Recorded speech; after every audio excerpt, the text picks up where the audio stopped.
Good morning or afternoon or evening, everyone. Thank you so much for tuning in to our little 19th century history class YouTube video. We've been waiting so long to hear Caroline Rolader's paper entitled Silk. And I know it's going to be a wonderful paper. Please email her with any questions or comments you'd like. We're working on trying to do something a little more kinetic with the whole question and answer, and I'll be in touch with you all in the next couple of weeks about that. But please let us know if you have any suggestions, and please let Caroline know.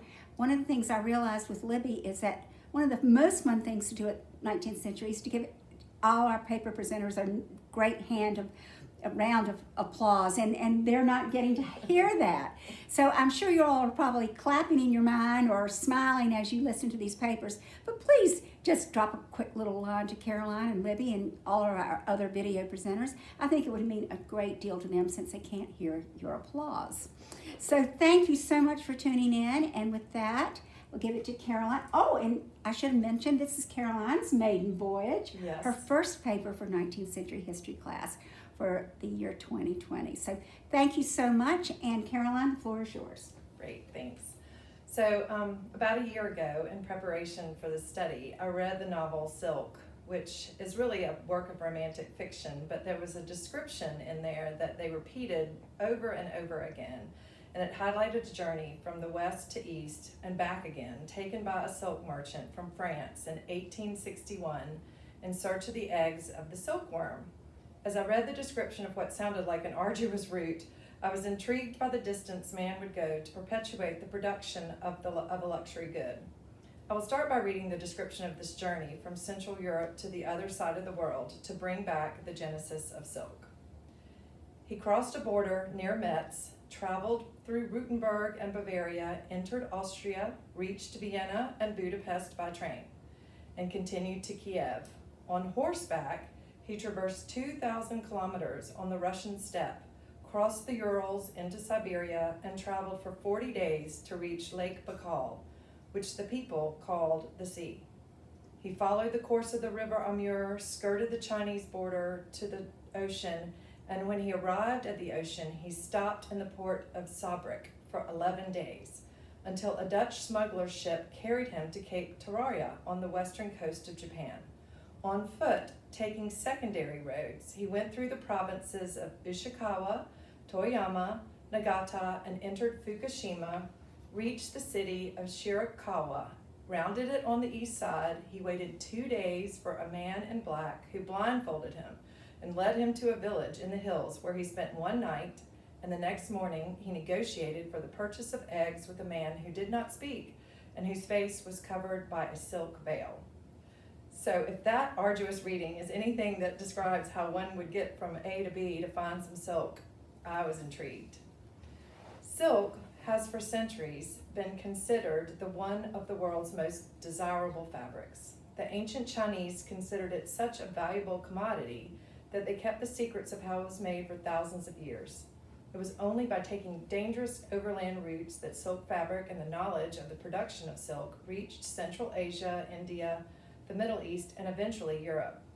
From the origins of its production to its spread across the globe, silk had a tremendous impact on the growth of civilization for centuries.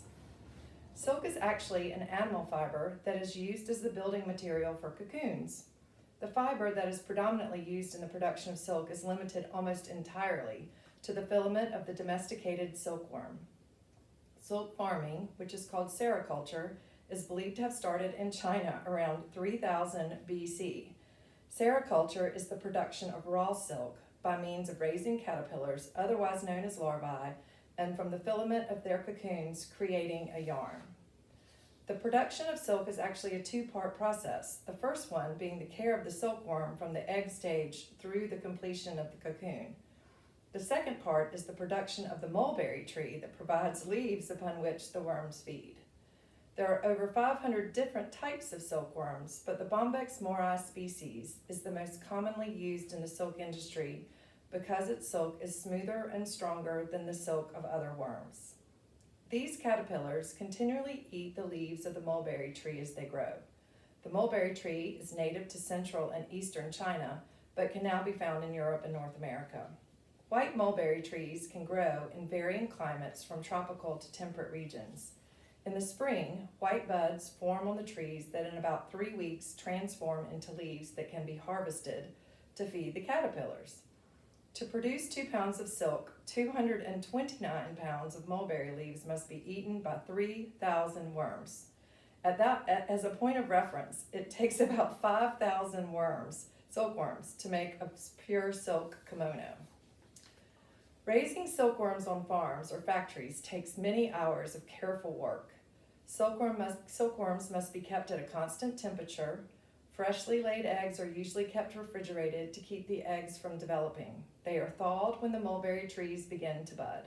By the time the larvae hatch, the leaves are ready to be harvested. The larvae are hatched in trays where they are constantly being fed the mulberry leaves. During their brief life, the larvae will molt 4 times before they start to spin their cocoon. When this process starts, the farmers move the larvae to mounting frames made of cardboard, straw, or wood to build their cocoons. It can take up to 3 days for the cocoon to be completed. The silkworm spins a cocoon by producing and surrounding itself with a long continuous filament. Liquid secretions from 2 large glands within the insect emerge from the spinneret, a single exit tube in the head, hardening upon exposure to the air and forming 2 filaments composed of fibrion, a protein material. A second pair of glands secretes sericin, a gummy substance which cements the 2 filaments together. Silk is the continuous filament within each cocoon that has a usable length of about 2,000 to 3,000 feet. Between 5 and 7 days from when this process starts, the cocoons are harvested. This time is extremely important because if the silkworm is in the larvae stage, they can be crushed in the cocoon and the silk will be stained. If left too long, the moth will be fully developed and will break its way out of the cocoon. To maintain the continuous fiber, the larvae must be killed in the cocoon. This is done by drying in the sun for 2 to 3 days in tropical climates, or cocoons can be dried using steam or boiling water, and sometimes a needle is used to pierce the cocoon, killing the larvae while leaving the continuous filament intact. Once the larvae is dead, the binding secretion is softened and the end of the filaments are located. In a process called reeling, the ends from several cocoons are located, and by unwinding the separate filaments at the same time, a single strand is formed. The individual filaments are twisted together as they are unwound, forming a thicker, stronger yarn. This twisting process is called throwing.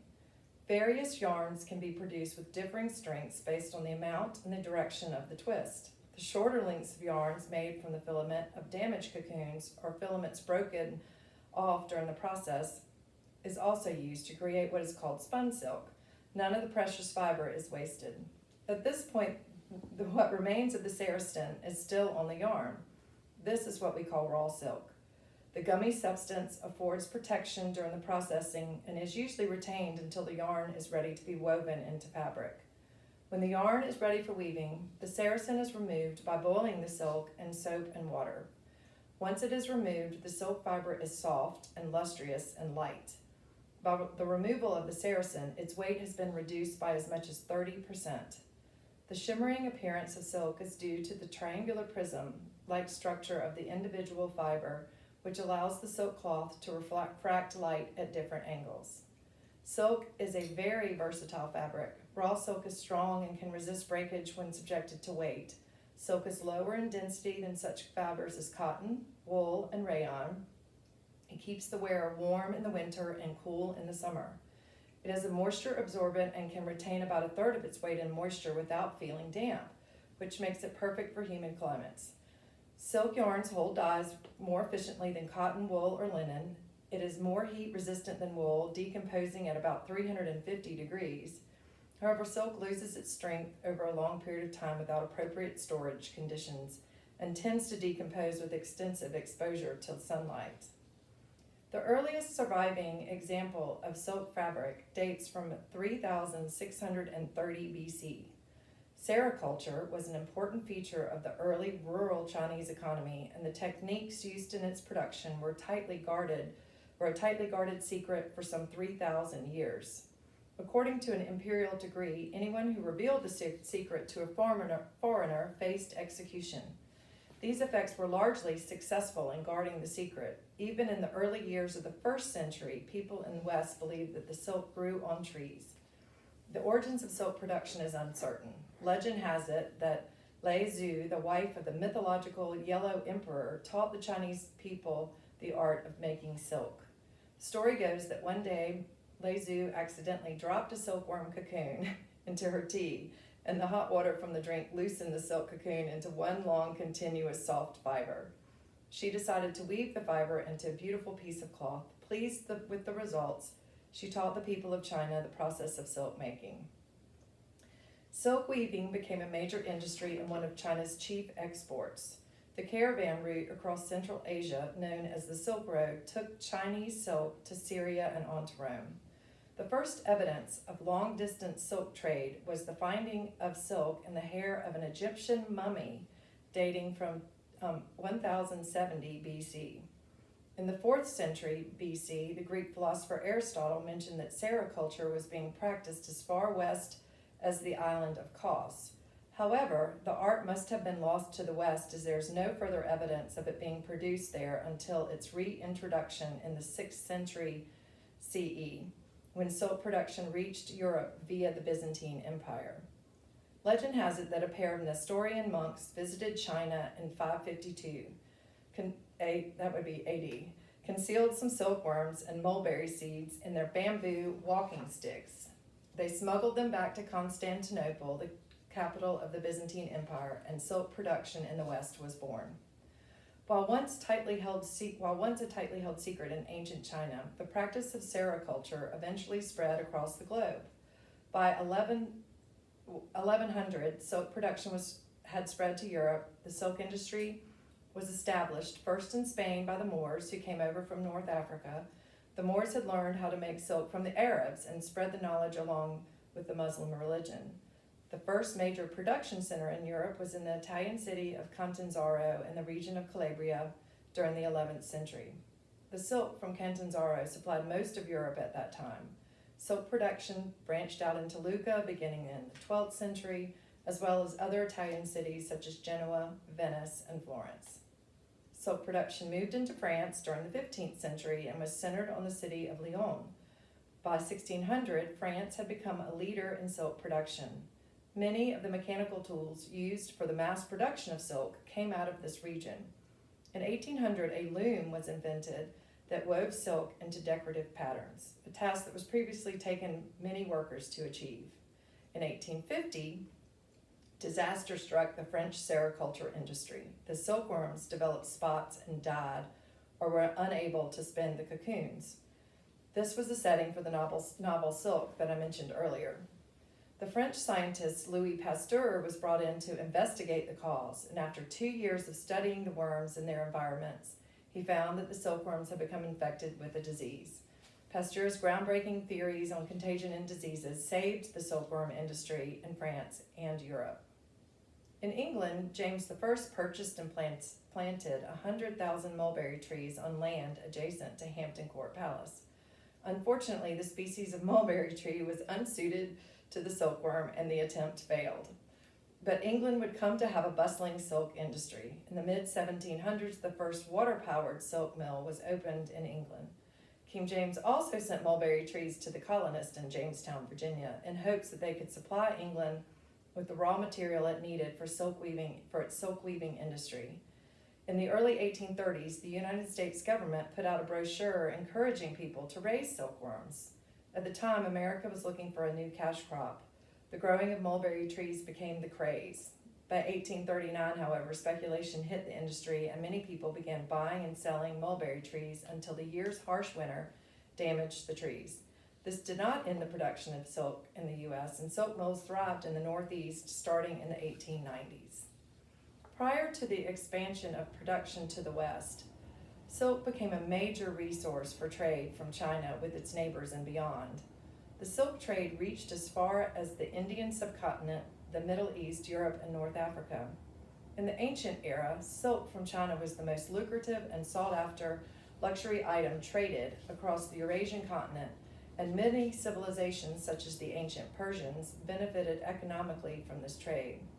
From China, silk and sericulture spread through a series of trade routes that later came to be called the Silk Road. These silk routes linked the regions of the ancient world in commerce from 130 BCE to 1453 AD, and are arguably the most important thoroughfare in human history. The 4,400-mile journey was trod by countless merchants, missionaries, envoys, bandits, kings, and peasants.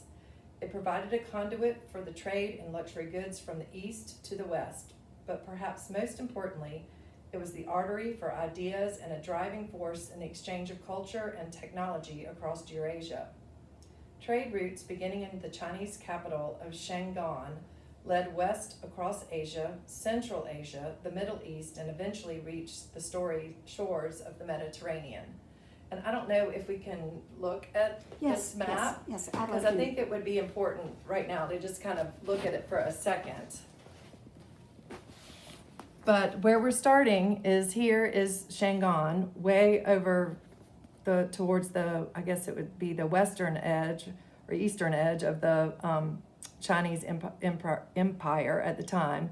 And it brings its way across to this city called Da Nang. It has to work its way around this giant desert called the Taklamakan Desert. And so you can either go northerly through the mountain ranges or southerly to below, depending on the weather and the time of year. Meets back up again in Kashgar, and then from there it can travel all over basically Central Asia and all of the stans it basically crosses is the region of the world that we're talking about. And the interesting thing to me about that is if we think about how difficult it is for us to conduct any kind of military expedition in that area today, imagine doing this in the 1st century. So that to me was fascinating. So this kind of, you could refer to this as we're talking, maybe, I don't know how we do it on the video, but maybe we'll figure it out. So here we are. Just go back to it.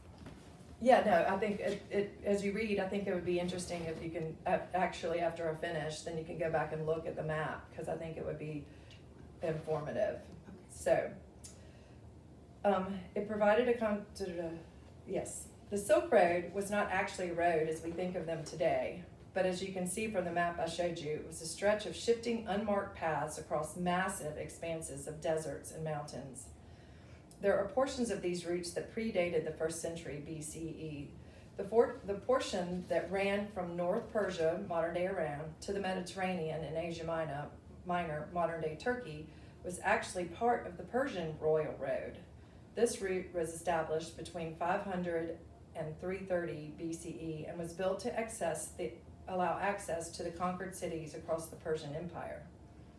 By the start of the 2nd century BC, the stage was set for the opening up for trade between the West and China.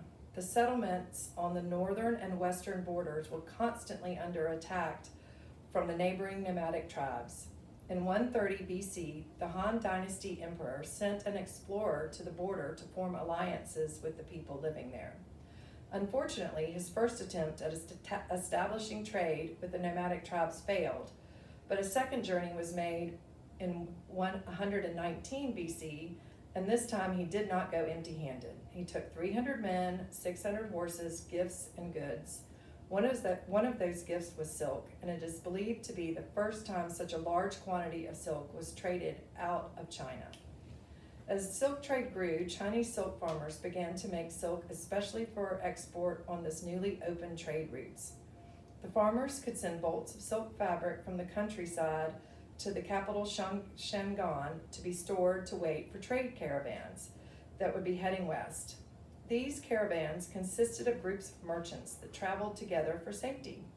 They would leave Shangan and travel 600 miles to the oasis city of Da Nang, which is situated on the Taklamakan Desert and was the first stop before leaving China. It was the last stop before leaving China. Da Nang housed a Chinese garrison and became a major trading and supply center for travelers. It was the first stop in China for travelers coming from the West, and it grew as a religious center for learning.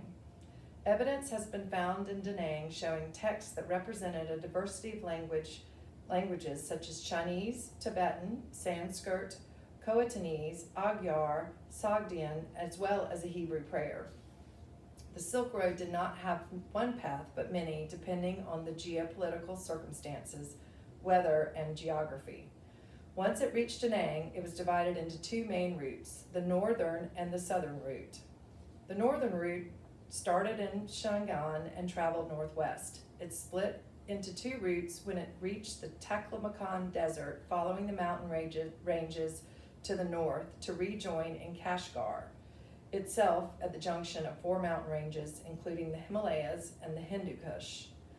The route splits again west of Kashgar, with the southern branch passing through modern-day Uzbekistan and Afghanistan, and the other going through the southeastern regions of Tajikistan, finally joining back up before reaching the ancient city of Merv in Turkmenistan. From there, it is turned northward, past the Aral Sea and north of the Caspian Sea, and then on to the Black Sea. So this is sort of a geography lesson. The southern route was mainly a single route from China through the Karakoram Mountains. This part of the route is today used as a highway that is a paved road that connects Pakistan and China. This route takes you through the Hindu Kush Mountains into Afghanistan and rejoining the northern route in Turkmenistan. From here, it is basically a straight line west through the mountains of northern Iran on to the Mediterranean. These routes were not paved and were nothing remotely like the Appian Way of Rome, but were instead a patchwork of shifting trails and unmarked footpaths. Travelers almost always had to have a guide to take them along a particular section, and they frequently shifted to an alternate route if they encountered obstacles. Geographically speaking, the route of the Silk Road goes through an astonishing, diverse, and treacherous landscape. The first daring people to traverse this region learned how to cross deserts in the winter when the sun was not too hot, and where to cross mountain passes when the snow was light. Above all, they learned to skirt the edges of the desert, pausing at the oasis towns to resupply, get valuable intelligence on the routes ahead, and plan the next leg of the journey. Travel was painfully slow, which was why it was primarily rare and high-valued goods that were transported over these long distances. Chief among these was the trade of silk. Silk performed a number of important roles in the ancient world apart from its value to trade with the nomadic tribes. There are records of the Chinese paying the nomadic tribes 30,000 rolls of silk and similar raw materials, as well as 3,070 items of silk clothing in return for peaceful passage through their territory. Under the Han Dynasty, which is in the 1st century BC, silk was used alongside coin and grain to pay troops. It was in some ways the most reliable currency. Producing money in sufficient quantities was a problem. In fact, at the time, not all of China was monetized. This presented a particular difficulty when it came to military pay, since theaters of action were often in remote regions where coin was of little use. Grain, meanwhile, went rotten over time. As a result, bolts of raw silk were regularly used as currency. Thus, silk became an international currency as well as a luxury product. Due to the disjointed route through varying geographical and political landscapes, the Silk Road functioned best during periods of relative political stability. During the 7th century, China became a powerful and prosperous nation, and that's obviously the 7th century AD. That prosperity was another factor in the Silk Road's success. China's diplomatic policy was friendlier towards the West, and the relative stability at the western end, where it started in the Byzantine Empire along with the Arabian Empire. This helped to keep trade prosperous and provide markets for Chinese goods. Chang'an and other Chinese urban centers became increasingly cosmopolitan as merchants, travelers, and envoys from all over Eurasia were welcomed into a more open China. Increasingly, foreigners came to live and trade there, drawn by the profits that could be made. Chang'an served as a capital for more than 10 Chinese dynasties. As the Silk Road eastern terminus, it became one of the world's greatest metropolises, home to a large migrant community, bustling markets, where cross-cultural fertilization was as important as mercantile exchanges. For 3 centuries, starting in 618, Shandong became one of the largest and most important cities in the world. Home to a diverse population of well over 1 million people, it was a vast grid system of streets, and it had complex administrative bureaucracy and elegant creative art world. Following the fall of the Tang dynasty in 907, the city deteriorated as political unrest and insurgents from the nomadic tribes again took over. This in turn coincided with the disruption of trade along the Silk Road. At the beginning of the 13th century, several nomadic tribes were united under the Mongol chief Genghis Khan. This coincided with Central Asia's frigid steppes at the southern border of Russia, experiencing the mildest and the wettest conditions in more than a millennium. This allowed for the Mongol armies to move more easily across usually inhospitable geography and to establish control over the trade routes, thus allowing goods to flow again. It was during this time that the European explorer Marco Polo traveled on the Silk routes, described in depth in the famous work, The Travels of Marco Polo. In 1271, Marco Polo set off with his father and uncle from Venice on a journey along the Silk Road into the heart of the Mongol Empire. The elder Polos had visited the court of Kublai Khan and had been asked by him to return to Europe and persuade the Pope to send scholars to explain Christianity to him. 4 years after leaving Venice, they arrived at Kublai Khan's summer court in Chengdu, which was also known as Xanadu. This was again a time of political stability along the routes and led to burgeoning of international trade and cultural exchanges between Asia and Europe. The Mongol Empire unified the trade networks that spread across northern Eurasia and once again connecting China, Central Asia, the Middle East, and Eastern Europe into a single system. Merchants were given tax exemptions and given permission to use the emperor's official relay stations. The practice known as relay trade is a system where goods are passed from person to person along a route until they reach their final destination. Silk Road trade was, by and large, a caravan trade. Just as today, trucks, rail cars, container ships, cargo planes carry goods from city to city and country to country, so did the strings of camels, horses, oxen, donkeys, and occasionally yaks form the transport fleet of a complex, ancient logistics industry. However, the image of large caravans loaded down with goods traveling vast distances was probably not the case. Most goods were transported using smaller circuits, with merchants traveling for a few hundred miles between their hometown and the next oasis, and not further. Few traversed the extent of the Silk Road in totality. Most ventured only as far as the next major town and back again. Hence, goods often changed hands several times during the course of the journey from one end of the Silk Road to the other. Each time it was passed along, the value increased, so goods were often extremely expensive when they reached their final destination. But as they say, all good things must come to an end. In 1330, an outbreak of the Black Plague took place in Asia, beginning in either western China or the steppe region. The plague spread westward along the Silk Road. Not surprisingly, the significant depopulation caused by the plague in the west led to overall decline in global trade. It also signaled the end of political stability in Asia and along the Silk Road. By the 14th century, though, Eurasia was recovering from the Black Death as the Mongol Empire was disintegrating and the political culture and economy and unity of the Silk Road was unraveling. As the territories began to split into independent kingdoms, custom tariffs, tolls, and inspections increased, making goods much more expensive. The routes also became more dangerous. In 1453, the Byzantine Empire had fallen to the Turkish Ottoman Empire. The Ottomans thereby gained control of the western end of the Silk Road.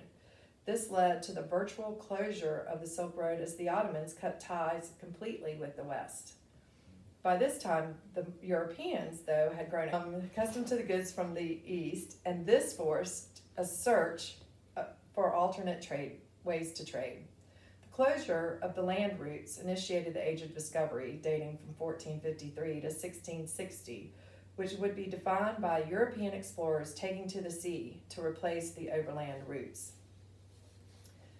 Over the centuries, many Silk Road stopovers declined and even disappeared, and by the end of the 19th century, much of the Silk Road infrastructure had been buried by the shifting sands of the Taklamakan Desert. The glory days of the Silk Road had passed. Oddly, it was actually during this time in 1877 that the German geographer and traveler Ferdinand von Richthofen applied for the first time the term Silk Road to these routes. Up until then, it had no real designation. While the Silk Road has been thought of as a collection of trade routes, it could be argued that its central importance is to the history of Eurasia, and indeed the world, was actually related to the flow of ideas rather than goods. Technological innovations, religious beliefs, languages, medical knowledge, cuisines, architectural styles, and even town planning techniques all made their way east and west via the Silk Road. Papermaking was invented in China around 300 CE and made its way along the Silk Road's routes to the west. And one of the most historical changing technological inventions that made its way along the Silk Road was gunpowder, and it was invented by a Chinese alchemist at the end of the 8th century and made its way west using these same routes.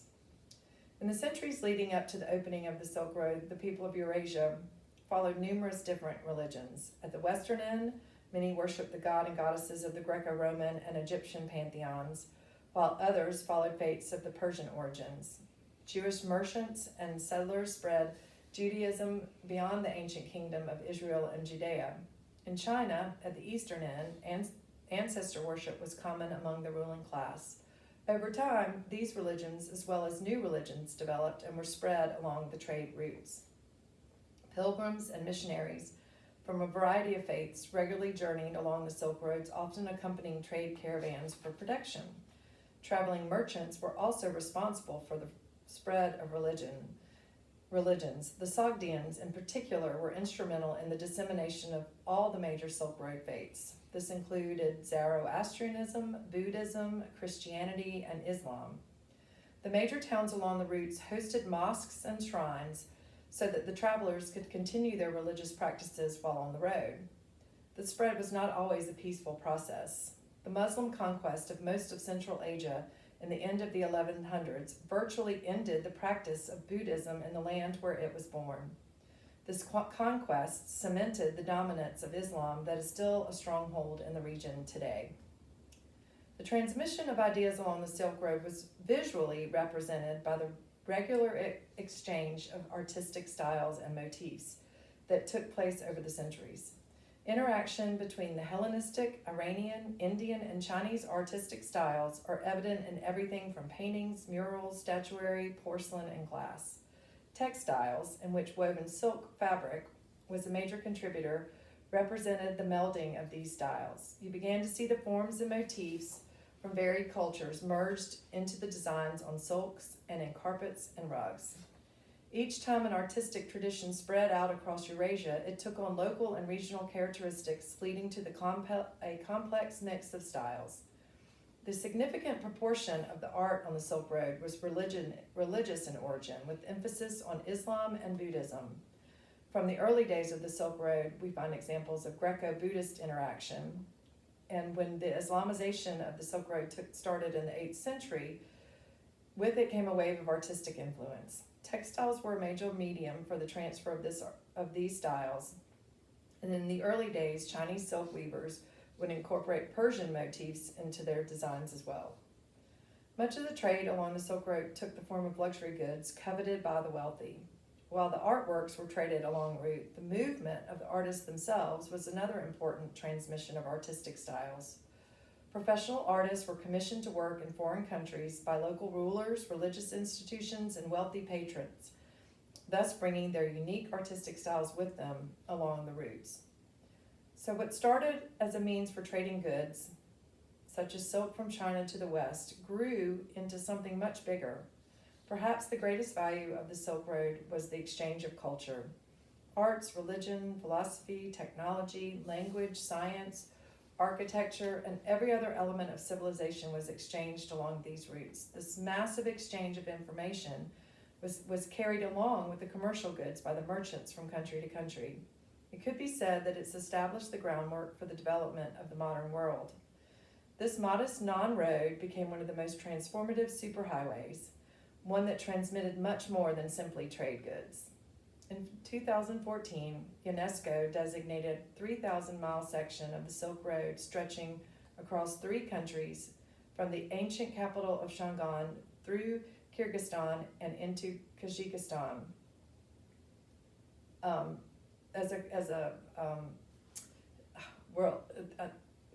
Drawing a blank of what that's called, but it's designated as a national monument, so to speak.